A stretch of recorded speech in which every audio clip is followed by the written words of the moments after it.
Welcome back to the Trick Talking Meat podcast. I'm your co-host, Brother John, and we stay crunchy even in milk. And with us, as always, Spoiled Bat Allie. How do you do? So, we were just having a discussion here. Terrorizing films or traumatic events. I just saw online that they're making a gray Optimus Prime. That's literally like the death of Optimus Prime from the Transformers 86 movie. And it got me wondering about that. Like, there are so many traumatic, messed up things from our childhood that as Gen Xers, kids today don't understand because they grew up with the internet, so it's not a big deal to them. Like, they're like, oh, I see guys getting shot in the head all the time online, you know? Yep. But back then, it was kind of a taboo, and not only did Optimus Prime die, he had to turn gray and turn into rubble and drop his heart, which was fucked. Yeah, that was, yeah. And now they're making a toy of it. Still cries every time. I mean, I go to those Fathom events all the time when they do the 86 Transformers movie because it's, you know, you got to see it in the theater. It's big and loud. The soundtrack was kick-ass, but I still tear up and my wife makes fun of me. She's like, you're such a baby. Yeah, man, Stan Bush, man, in the house. But yeah, she's like, you're such a baby. It's a fucking cartoon, man. I'm like, it's Optimus Prime. He was awesome. Hey, people cry during Harry Potter. People cry during Bridgerton. Yep. Right. You can cry during goddamn Transformers. That's right. I don't think I'd be crying through Bridgerton. Real men cry when Optimus Prime dies. That's right. That's the reason why Duke didn't die in the G.I. Joe movie, is because so many parents were pissed. I remember my mom taking my brother and me to that movie. And, like, kids were crying. I was crying. Like, it's my brother was making fun of me, I'm sure. Back. Like, parents were leaving the theater pissed. That happens very rarely. And I think you brought up Avengers. Oh, yeah. Standing outside, opening night of Infinity War. Infinity War, that's right. No, Endgame was the Endgame redemption. Yeah. But no, standing in the line, Infinity War, we weren't the first show. So the first show was already in. You could hear the thum, thum, thum. Yep. All of a sudden you hear... fans screaming in the theater and anger. A dad carrying his small child out. Like, the kid's crying, sobbing his eyes out. And I'm like, oh, shit. I think it's the last... They killed Spider-Man. Well, it was right before that. I turned and whispered to you, I'm like, they killed Spider-Man. But yeah, the second the little kid was crying, I was like, oh shit, Spider-Man's dead. Yeah. He didn't have to say anything. Yep. I mean, I gotta give icing on the cake. I gotta give Disney the balls for doing that because, I mean, you left that movie, you felt like somebody just punched you in the gut. Like, but man, like the hype they built for Endgame, because you knew it was going to be okay eventually. As an adult, it's like, I've read comics my whole life. Like, nobody stays dead in comics, and especially when you turn into sand and blow away. I mean, you can't kill them; they just disappeared. Like they never existed. You have to have a body and a gravestone. Yep. And even that's not solid. Right. That's not science. It's just comic science. Because Mr. Sinister is somewhere with a test tube with 4 different versions of you in it. Or Lazarus Pit. Right. Their entire. Because you could have a gravestone. I mean, they buried Tim Drake, and he came back as the Red Hood. Yeah. No, that was it Tim Drake? No, it was Jason Todd. Jason Todd. It was the second Robin. Right. Didn't he steal? Wasn't he the one that stole the Batmobile wheels in the first appearance? Yep. Yep. You know, he deserved it. That was Death in the Family, wasn't it? Yeah. I remember being so happy. I voted it. I voted to kill him. I hated that guy. I think once they put that vote out there, like, should we kill Robin? Everybody's like, fuck that kid. You know, it's like, that's horrible. Again, traumatic events from your childhood. He's got a following now, though, man. People love Red Hood. I think, so Robin's got a following because the younger Gen Y generation likes to like him ironically. You know, it's like, but come on, like, Robin's useless. Like, well, I mean, he's Damian Wayne now. And Batman's kind of a dick anyway because he's in all black, you know, hiding in the shadows, and then he puts a big red-orange bullseye on his teenager sidekick. Like, shoot at that kid. Here, you're spry. You can get out of the way. Even Batman knows he's just a target. Yeah, like he's. Oh yeah. You serve no function here. There are. That's he couldn't call him Target, you know, right? So he had to call him Robin. That's why he put him in the Teen Titans. It's like that's just basically one Learn step. To dodge. That's one step above like Christian teen youth group. You know? You better find some Jesus because Batman's going to get your ass waxed. You know? Oh my God! The truth. Wow. Yeah. So, yeah. I can't argue that. That's perfect analogy. But yeah. Right. I'm going to hell. They should have done that as a movie. Death in the Family definitely needed to be a film. or just Yeah. loosely base a movie where Robin's about to die, and because the sequels would be awesome, him having to deal with that. Yeah. Well, what was it? Yep. The Arkham games? They Yeah. pulled that off? Yeah, didn't they kind of? Yeah, they kind of. No, Injustice. No, it was Arkham. Arkham. That's right. Injustice. Because they Red Hood killed shows off up a couple of Nightwing. times, doesn't it? Yeah. Injustice, they killed off Nightwing in the comics. So It's been so long since I played Arkham City, but God, what an amazing, great game. Oh, yeah. It's probably the best superhero really game great. series until they got to Arkham Knights or whatever. Then they kind of dropped the ball. But that's because the second company came in and took it over. Yeah. You know, Warner Brother Interactive. The one that did Origins. Yeah. And then you got Telltale. Right. No, those were all right. Yeah, those were good. Those aren't really games. I don't know. We haven't played like through those. Yeah. You guys got to know the patterns to get through the game plot. It's like it's Dragon's Lair updated. Pick left King's or right. Quest Do you 7. fuck Catwoman or not? Yeah. That's basically what it was, a Catwoman dating sim. So I don't know. I think I need a dead Optimus Prime. Why? I was going to say, I'm like, yeah, but you're still. I would just walk upstairs to the toy it. museum and just cry every time I saw it. Though I'm like, fuck this. Put flowers and candles around it. But it did create my favorite. Shrine. My favorite Autobot was always Hot Rod. And then they turned him into a Winnebago, which was lame. You know, when he became Rodimus Prime, and it was like basically he was like a sports car with a camper bed on the back. You became a Toyota pickup truck with a camper, dude. Like that ain't an upgrade, right? The weirdest. At least Ultra Magnus had like the giant trailer, you know, and he kind of looked like Optimus, but it's like we just want to recycle a toy and paint it blue. Well, that was a lot of what Kenner did. Well, I mean, I don't blame him. I mean, it's just retooling, same toy. Yeah. Well, it's like how we got what was it, He-Man? Right. It was Conan. Right. Well, it was supposed to be Conan toys. Well, it's supposed to be Conan toys. We can't do that. Right. R-rated movie. Shit. What do we do? I think they just couldn't get the licensing down, but every He-Man figure, the bodies were all the same. The bodies and in general, they just the legs changed things up a little. Yeah. You add like a different head sculpt to him. Now he's, you know. Yeah. Skeletor. Now it's He-Man's body Paint with a skeleton different color. And... Yeah, he's purple. Yep.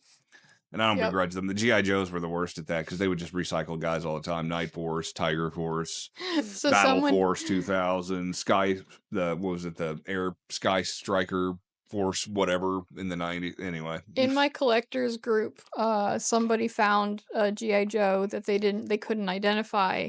It was, oh God, I can't remember. Wonder Bread He-Man?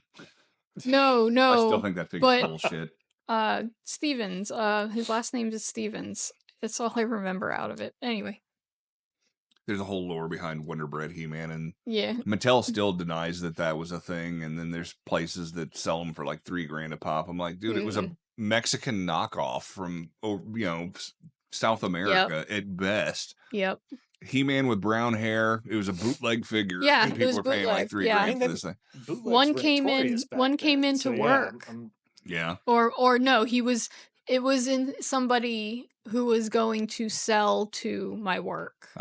In their collection. And my boss started drooling puddles on the floor when that came up. I don't think you got it though. I think the guy wanted too much for it. Mattel says it didn't happen. The bread company said it didn't happen, or they don't have any record of it, or any kind of promotional material. I've seen pictures. Yeah, with today's, it's like missile firing Boba Fett. Everybody swears they had one, but you're full of shit. Like, it's that. What is that syndrome where you think that it exists, but it's not? Bullshitting. Yeah, bullshit. Well, it's like everybody thought they had one, but you didn't have one. They only made 20 of them, and trust me, they're like $100,000. Well, I was gonna say, I mean, what ended up being a common thing was like the one that had the like he had a rocket and it was it was glued in, and people would pull it out. People thought that they had the fire spring loading one. Like, oh, I just missed the button. Most people just took a pair of pliers, and most kids, and pulled the rocket out of it, and there you go. Well, it's like I'm pretty sure nobody knows about the existence of my proton pack. Oh yeah. You got interested, huh? Why is it not in my collection? That's what I was. My mother's stepmother worked for Hasbro for 35 years. Nice. Growing up, she used to be able to bring home, certain toys and like the samples, prototypes. Like the prototypes and everything like that. And so Ghostbusters series was one of the ones that she would bring back home.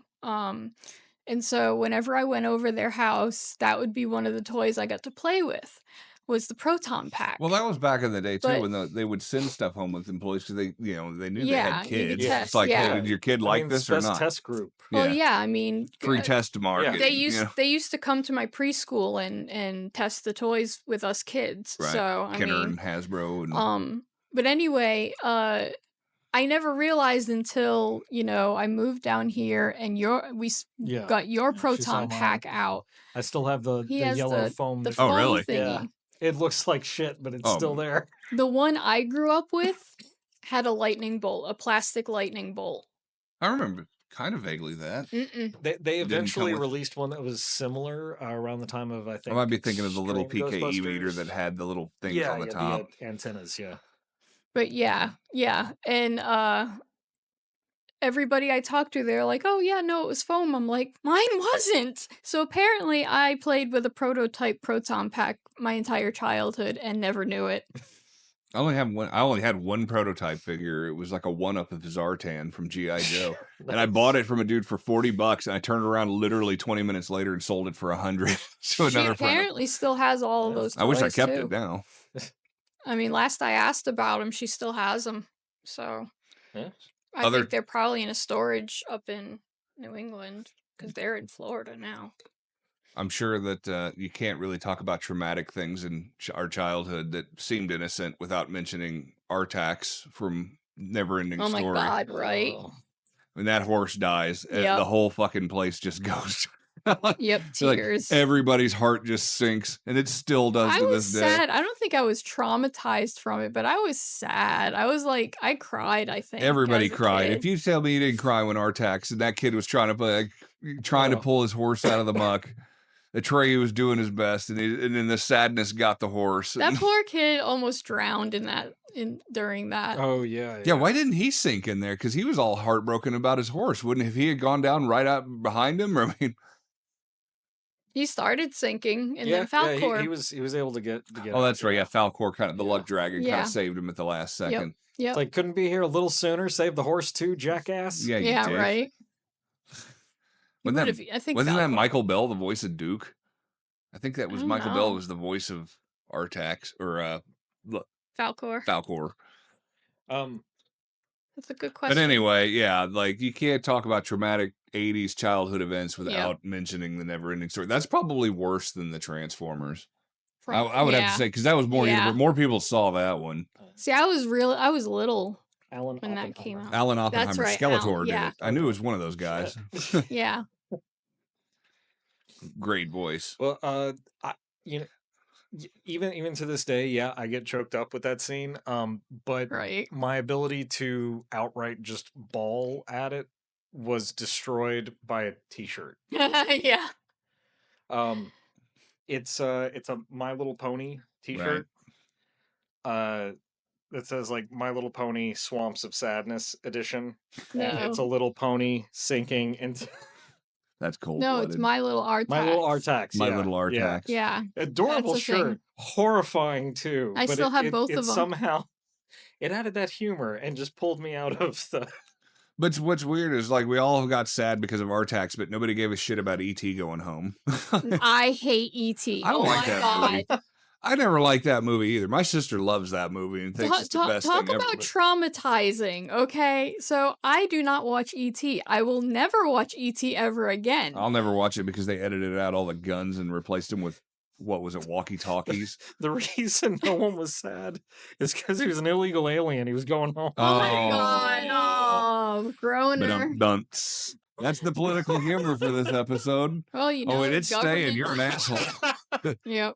Government came after him. I mean, well, that's true. Yeah. The ICE agents came in there. Yeah. Looking back, it's not so funny. Is it? I can imagine a little kid today being like, "Holy shit, it's ice!" And it's like, "No, that wasn't a thing yet." Yeah, right. E.T. Eddie Torres, the illegal immigrant. Cheech and Chong still smoking. Eddie Torres, the extra testicle. Meep. But no, You can't say that about E.T. Come on. I hate E.T. Yeah, they need there's what you need to do, Spielberg, is the ICE edition. You can go back, Oh my God. replace all the FBI jacket logos with ICE logos. That's not that would right. definitely be an update to how things are now. So I mean, hey. I've seen people on the internet that redid the special edition and did the Han shot first version again. Yeah. Because Greedo shooting first was really Yeah, stupid. no, that was the dumbest. You cut the balls out of the character of Han Solo Yeah. when you realize he's not the scoundrel. I mean, because it's one of those things that in the first, like, from a storytelling perspective, that really was cutting his balls off. Yeah, it's like Han Solo's like a pirate. He's supposed to be doing dastardly things, and he knows what that guy's going to do. So yeah, you would shoot first. Of course. I mean, well, how's that any different than like Clint Eastwood doing that in a movie, right? Right. But what really pisses me off is the shot's not even close from Greedo. It's like 5 feet to the left on the right. So it's like, come on, man! Like he's sitting point blank and he missed by like 6 feet. Give me a break. He's got that shitty aim, right? Yeah. With those big ass eyes. Anakin should have kicked his ass after the pod race. That's all there is to it. He deserved it. Just push him in front of an engine. Would that be a traumatizing event now? Jar Jar Binks from the Phantom Menace film? He already went through an engine. I'm still traumatized by Jar Jar. Right. I liked Jar Jar. I just recently said to hell with it and went through the whole 9 series movies again. Yeah, it's not as bad as I remember it. I've actually found that I've enjoyed it more. I think that the prequel trilogy is becoming better, like a fine wine with age. Yeah, yeah. That's what a lot of people are seeing it as. That said, I still have my complaints. Well, yeah. Well, there's always gonna be. But yeah, the racial stereotypes all the way through that movie, like Boss Nass, Jar Jar Binks, all. Oh my God! Come on, it's the Bulba. Yeah. You could never get away with that now. Nope. That brought out a fun game, though, man. Oh, Episode 1 Racer was fantastic. Games. Episode Racer, Jedi Power Battles. Yeah, they had, what was it, Bounty Hunters on PlayStation 1 was a great game. Yeah, were you playing Godocast, I think? Or no, you were playing Django or Django. Yeah, he played being recruited. I have it on PlayStation. Dooku. Fuck, that storyline in that game was amazing, and the like Dark Jedi character that was Dooku's apprentice was like the basis for Ventress. Yeah. But yeah, we used to play Episode 1 Racer for a while. Yoda dying was pretty shitty. Yeah. I don't think we knew Obi-Wan well enough to be like affected by that. It's like, I know there was material cut to that scene. Obi-Wan though. Yeah, there was. Yeah. Because I've seen like the original scripts kind of coming up to surface online where they had a lot more conversations in that last battle with Vader, and they had to trim it for time, which a lot of the stuff was. Yeah. But let's be honest, like if you strike me down, I'll become more powerful now than ever before is way, way cooler than what was in the OG script. But why didn't we get bummed out about Yoda? Because I mean, he kind of died, and it's like, but he was badass. So like, what? I think we knew he was gonna come back. He was old. It's like taking a poor dog to get euthanized. He was old. We saw this coming from a mile away. We're gonna euthanize Yoda. Sorry, big guy. It's time to go to be with the Force. Yeah. Well, in my memory, we got to send you across the Rainbow Bridge, little guy. See ya. I mean, we had already had Ghost Obi-Wan by that point, so Yeah. we kind of knew he's not gone. Right. Yeah. And I think that was the only cool thing about Obi-Wan's series is Qui-Gon Jinn turning back up as a ghost. Yes. And he was the one that taught them all how to do it, which was super dope. Yep. Yeah, when Yoda died, it was badass. It was like, okay, he's Obi-Wan was a ghost, like he said, so he's going to come back more badass. Yep. We never really saw Yoda do much of anything anyway, other than make some rocks float or pull a X-wing out of the lake. Until episode 2. Well, yeah, no, and then you see him bouncing all over the Senate chamber. It's awesome. Yep. I think the fight with Dooku was the coolest thing Yoda did, because he kind of stumbling in like all feeble, and then pulls the lightsaber, and it's like, oh, nope, here we go. Though I have to say the segue into that was very, like, you could not have been more obvious. Right. Ah, yes, I see you've mastered the Force, but what about a lightsaber? And it's like, just, it's okay. You can do the Morpheus wave. That's fine. I don't know. That whole scene with Dooku and Christopher Lee was a great actor. Oh, no. But it seemed more like he was grooming a pet. I see you've done anal, but have you tried fisting? Oh my God. No. It's like, and that's what's going to get me canceled this week. Probably. Fisting Yoda. Yeah, Yoda fisting Count Dooku. I mean, he was a Oh puppet. my god. No, He doesn't don't have a- need that visual. I don't need that visual. Why do you think he walked with a limp? Oh my god. No, I'm not. Boy, that just went off the rails, didn't it? I don't know what's worse, the ET reference to Ice or the Yoda's fisting Dooku. Well, I know what I'm searching for on AO3 later. You almost made me spit my water. That's right. If it doesn't happen at least once, this week you get 2. Yep.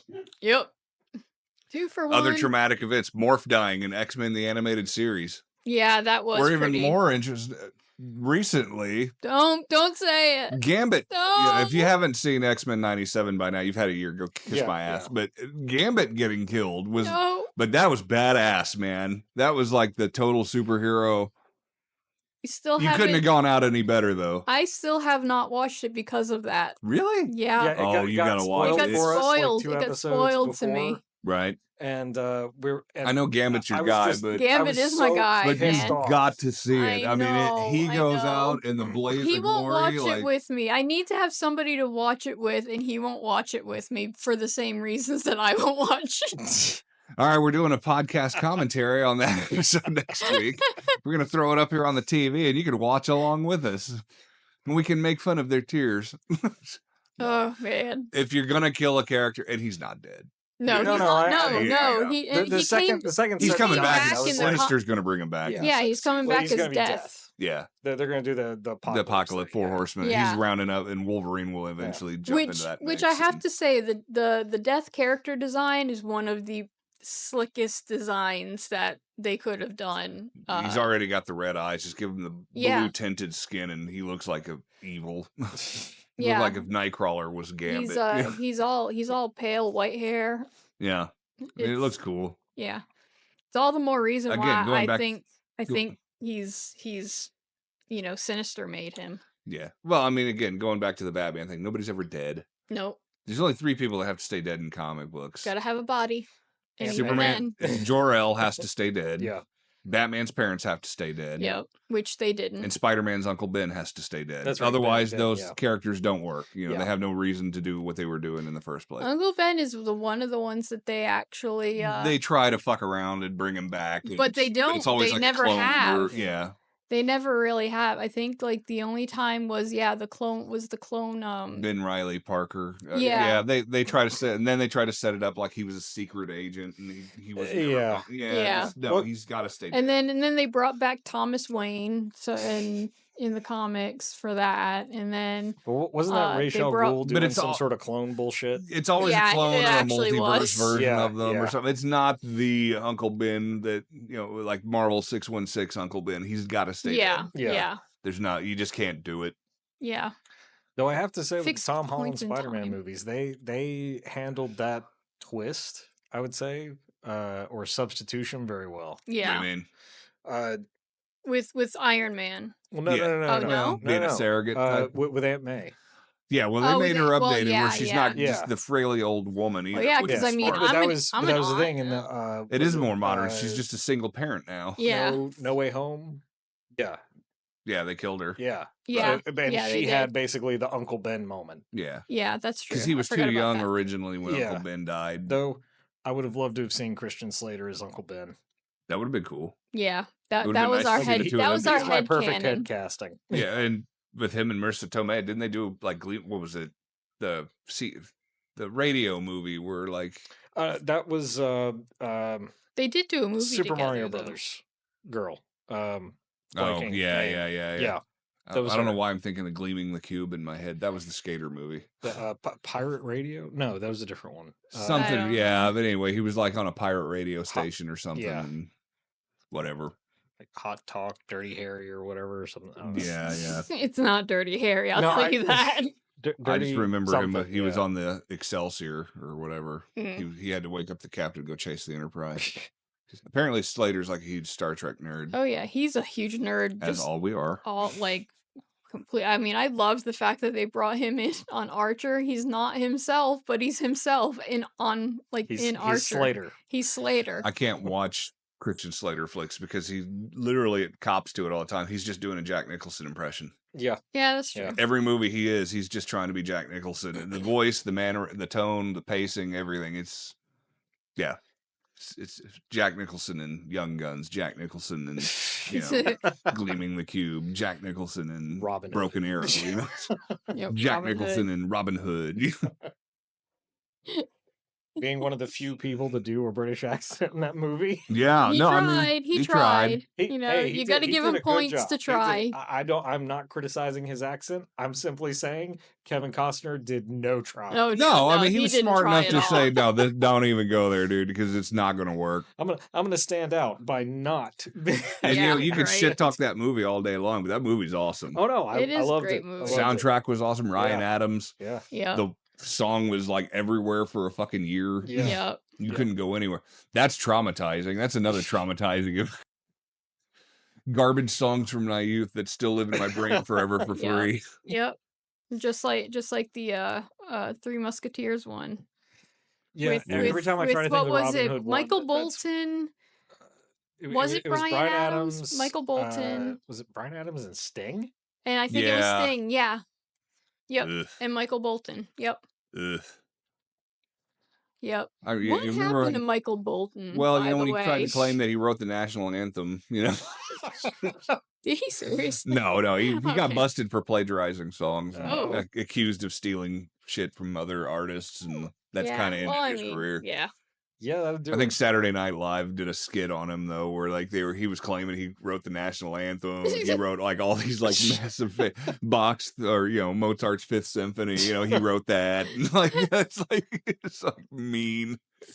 Oh man, I'm gonna really have to look this up. I have to hear this story. I think now that you mentioned Michael Bolton, I gotta get my hair cut off now because he did that thing where he did like the Mr. Grover from Sesame Street, where he just kept receding back, but he still Yeah. had the purified. He did. yeah. He did. Yeah, but ponytail in the back. he had curls. Yeah. He had unmanageable curls. But I'm an angry asshole comedian, so I'm going for the George Carlin look. I Yep. think when mine Yeah. recedes back, Heck yeah. I'll just walk around and bitch about everything and be right about it. I mean, Like Carlin. Do you not do that now already? Pretty much. Yeah. Pretty much. Yep. My wife says I'm mean. I'm like, no, it's just because everything you like sucks. I don't know why we're married. Right. No, I love my wife. She's great. But there are days where I'm like, you listen to this shit? Like, you were such a girl. Yeah. No, I have my moments myself. I gotta admit. I mean, for us, Ace of Base, like we heard it in Yeah, the it came on in the car car. on the way here. But mean, the song, the Ace of Base you can songs, sit there and act those like you will don't like it live- all day long, but that shit's catchy as hell. Right? Yeah. Yes. Yeah. Yeah, and same thing with ABBA. Yup. That comes on, you still jamming that shit. Yep. It's My problem is people that like try to sing along with the songs that can't sing, and my wife is definitely one of those people. And it doesn't bother me that you can't sing; it's just that you think you know the lyrics, but you don't. And I'll call We her ran out on into it. She that. gets super I'll- There are pissed. a couple of times. I'll totally I'll cop admit to the it. fact that I'm like, You just sing the grooving hooks, along, don't you? Waterloo, my- Yeah, and then you get to the hook that everybody knows, and you jump. Yeah. That's the science of the Beatles. And I try Yeah. to explain this to my daughter at one point. I'm like, why are the Beatles so popular? Because every song they do starts with a hook. It's the part that Mhm. everybody knows. Yep. The chorus is the part that everybody can sing along with. They were Yep. smart enough to go like, well, let's put that as the first thing in the song, and that's the first thing everybody Hey remembers. Jude, Maxwell Silverhammer. Every Yep. time. Yep, you're Blackbird, all of right. them. Yeah. You're right. I mean, And you that's let's be honest, the Beatles are a boy band. Yeah. They're the Yeah. first Oh, yeah. world's first They're the boy first. band. They are the first boy band. Yeah. Successful first boy Yes. band. Yeah. But their brilliance was that, they start every song with a hook. Yep. I mean, it's you remember growing up, people always doing that. Oh, you save the best for last. You gotta save the best for last. Bullshit. You gotta start with the best. Yeah. Eat your dessert first, so you have room for it. Yeah. See, yeah. I Because no one's I gonna stick have- around for the last. I have moments to where it's like you gotta savor it. Well, yeah, you can savor it. Just savor it. I'm just saying, like, So you gotta get all the bad out of the way. I inhale dinner. I'm one of those people. I just eat fast so I can get Yeah. done and get. I'll To eat do it dessert something else. for I'll- dinner. I'll not eat dessert before. first because I don't know if I'm gonna be alive by the time I hit the. the amount of ice cream you eat, yeah, that's a legit concern. Other traumatizing things from our youth. If you were an 80s baby.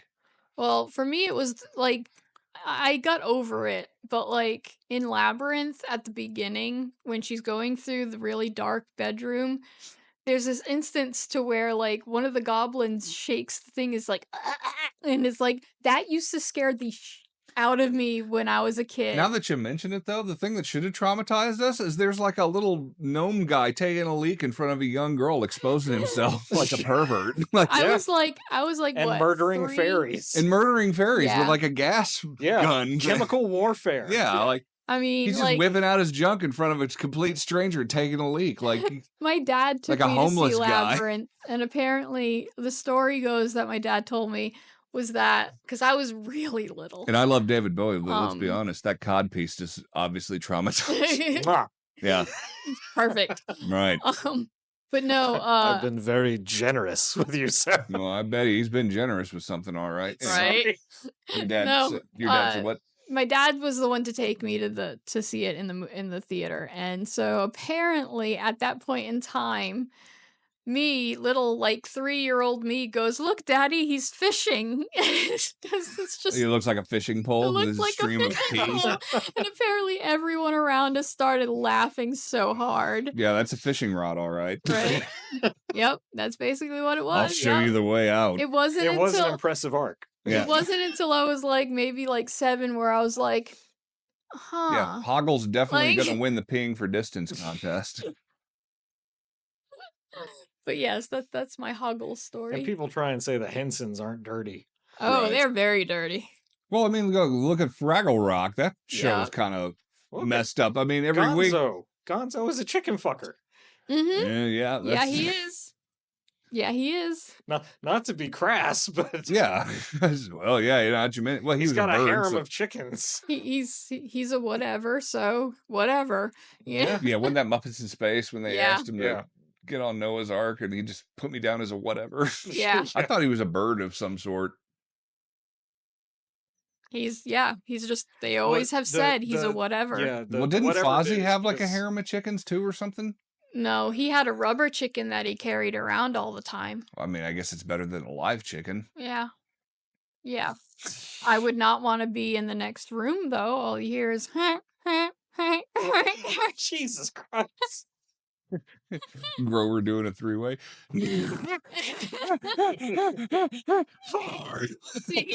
Super Grover.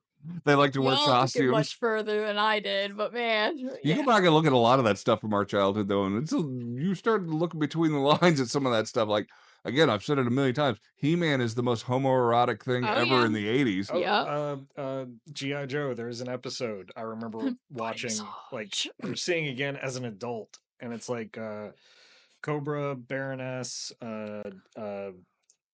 Hawk, Yeah. and Lady Jane, Right. Scarlet, Whatever. red hair, Right, Scarlet. get like they're out mall shopping and they get like sucked onto this island for this game. Oh, I remember that. Yeah. There's a scene where they're having to crawl, like army crawl, Right. and Cobra is behind red hair, Scarlet. and she's wearing a skirt, and you see him like crawling, and he looks up and his eyes bulge. And then he looks back down. I mean, let's be honest, Dr. Mindbender. Oh yeah. I mean, he was the first example of flaming in my life, I think. I mean, had the accent, wore a monocle and a purple cape. I mean, yeah. I mean, if that isn't as flaming as you can get in the 1980s, but I mean, same thing with He-Man. Like, he's always getting like, again, and there's another weird fact: He-Man never throws a punch in the entire series. Nope. Against a person. He'll blow up a boulder or something like that, or break a door down. But he never punches anybody in the entire series. Go back and watch every episode. The only punch he throws is in the beginning opening crawl. He hits the screen. Huh. I mean, he is a prince. He can get other people to do the dirty work. Well, sure. That's true. But yeah, they're always go back and watch. They always fall like ass up, face down, ass up. Yeah. You know? Yep. I mean, G.I. Joe is filled with, like, so many innuendos. Don't like, you besmirch the good goddamn name of G.I. Joe. it's true, though. That's my favorite thing. I Stop. know. But yeah, traumatizing. Do you remember? It took me forever to figure out the name of it. Hug a Bunch. Oh, I remember that. The Mm. Disney thing? Yeah. Well, Disney is kind of It Like was. how it had the live action and the transition. right, thing. right. And it had something to do with like one of them gets like trapped in a washing machine. Yes. That scarred the shit out of me. I would not go anywhere near a washing machine for fear I would get pushed in. Yeah, they were trying to do like one of those safety episodes, like you should never play in a But that wasn't washing it. machine That- or it a was like refrigerator. it was like it fell into like the laundry, and the mom picked up the laundry and was putting them in. Putting Oh, and stuff he got in it trapped there. inside. For like, And it got trapped for like inside. Yeah. 25 years, people told me that movie did not exist. I knew one person growing up who knew what I was talking about until I met you, and you were like, "Yeah, no, it's an actual movie." I'm like, "Thank you." I didn't just have a nightmare. Exactly. People didn't believe me. Persistently. People didn't believe me that there was a Christmas special for He-Man and She-Ra. Oh, And yeah. I ended up finding Yeah. it. I found it at Second and Charles on DVD, and I was Oh like, "Oh my my god! Like it does exist. I knew I wasn't crazy." Again, the missile yeah. firing Boba Fett. There's all these little things that just collectively as a society that we think it happened, but it did not. I know Yep. there's a word or a term for that, but Yeah, it's not bullshit. it's the Bernstein Bears thing. Mm. The Gandhi effect. But all these memories will be lost to time one day, Yep. Yeah. like tears in the rain. We talked about my that. God. Wasn't that prolific? Oh, Wow, what a poet. And on that note, we're ending the show with Leave- Josh's bullshit. leave that to No, Ian. Leave that to McDowell there. Again, we were talking about this in the last episode. Like 20 years from now, nobody's going to give a shit about 80s stuff anymore. Yeah. I mean, look at the 60s generation, Howdy Doody and Roy Rogers and all that stuff. And it's like, I'm only aware of it because my dad remembered it. And now when he's gone, I'm gone. Yeah. My kid's not my daughter. She's clueless to 90% of the shit that I'm into now. So, yeah. but it's going to be the 90s stuff is going to be the faint memory of the Power Rangers. You remember when the Green Ranger went away and he became the White Ranger? It's like, yeah. the lore of the childhood. Yeah. Is anybody going to remember Artax 20 years from now? I don't know. There will be film buffs, but it's a pretty. Yeah. Well, I mean. Well, it requires the kids to have seen it. Yeah. Right. Well, that's true. And they'll have remade, Never Ending Story 4 times by then because there's not an original idea left in Hollywood. I'll scar children. They can watch it with me. Were there any other movies that were super traumatic as a kid? Because Freddy and Jason, Michael Myers, none of that shit really bothered me. I mean, those are horror movies. They Right. don't really Critters. set you up to, I accidentally watched Critters, and for like ages I couldn't go to the bathroom Poltergeist at kind night. of fucked me up, and it still does. Yeah.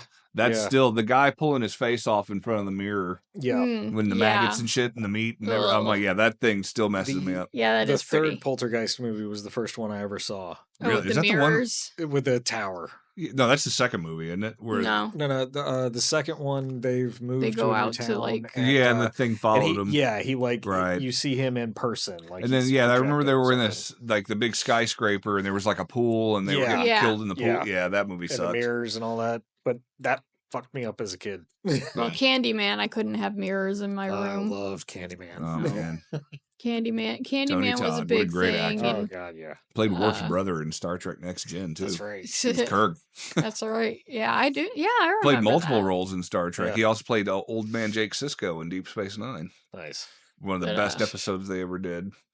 But yeah, Candyman, and then Tiger's Eye. And I ended up working with him on a movie called Hellfest. No, Cat's Eye. Cat's Eye. Nice. That movie was cool, too. He had, like, a little That's weird cool. cameo thing right before he passed away in that movie. He was the carnival That's ringleader. awesome. Nice. And I met him at several cons. Really nice guy. Like, it's again, it goes back to my point. The bad guys are always the nicest dudes in real life. Yeah. Doug Bradley, Tony Todd, Yeah. Kane Hodder, Robert England, Jeffrey Combs, my hero. Yeah. Glad I met him. Fuck that stupid nonsense. Don't meet your heroes. No, go meet your heroes because a lot of times they turn out great. Yeah. Especially if you do like the villains. Sure. Well, Yeah. I mean, he's played so many. Jeffrey Combs is all over the place. Yeah. From the Patrick Talking Meat podcast, signing off. Thanks again, and we'll waste your time again next week, where we'll be talking probably a wrestling episode because let's be honest, I got nothing. Bye. Live long and prosper.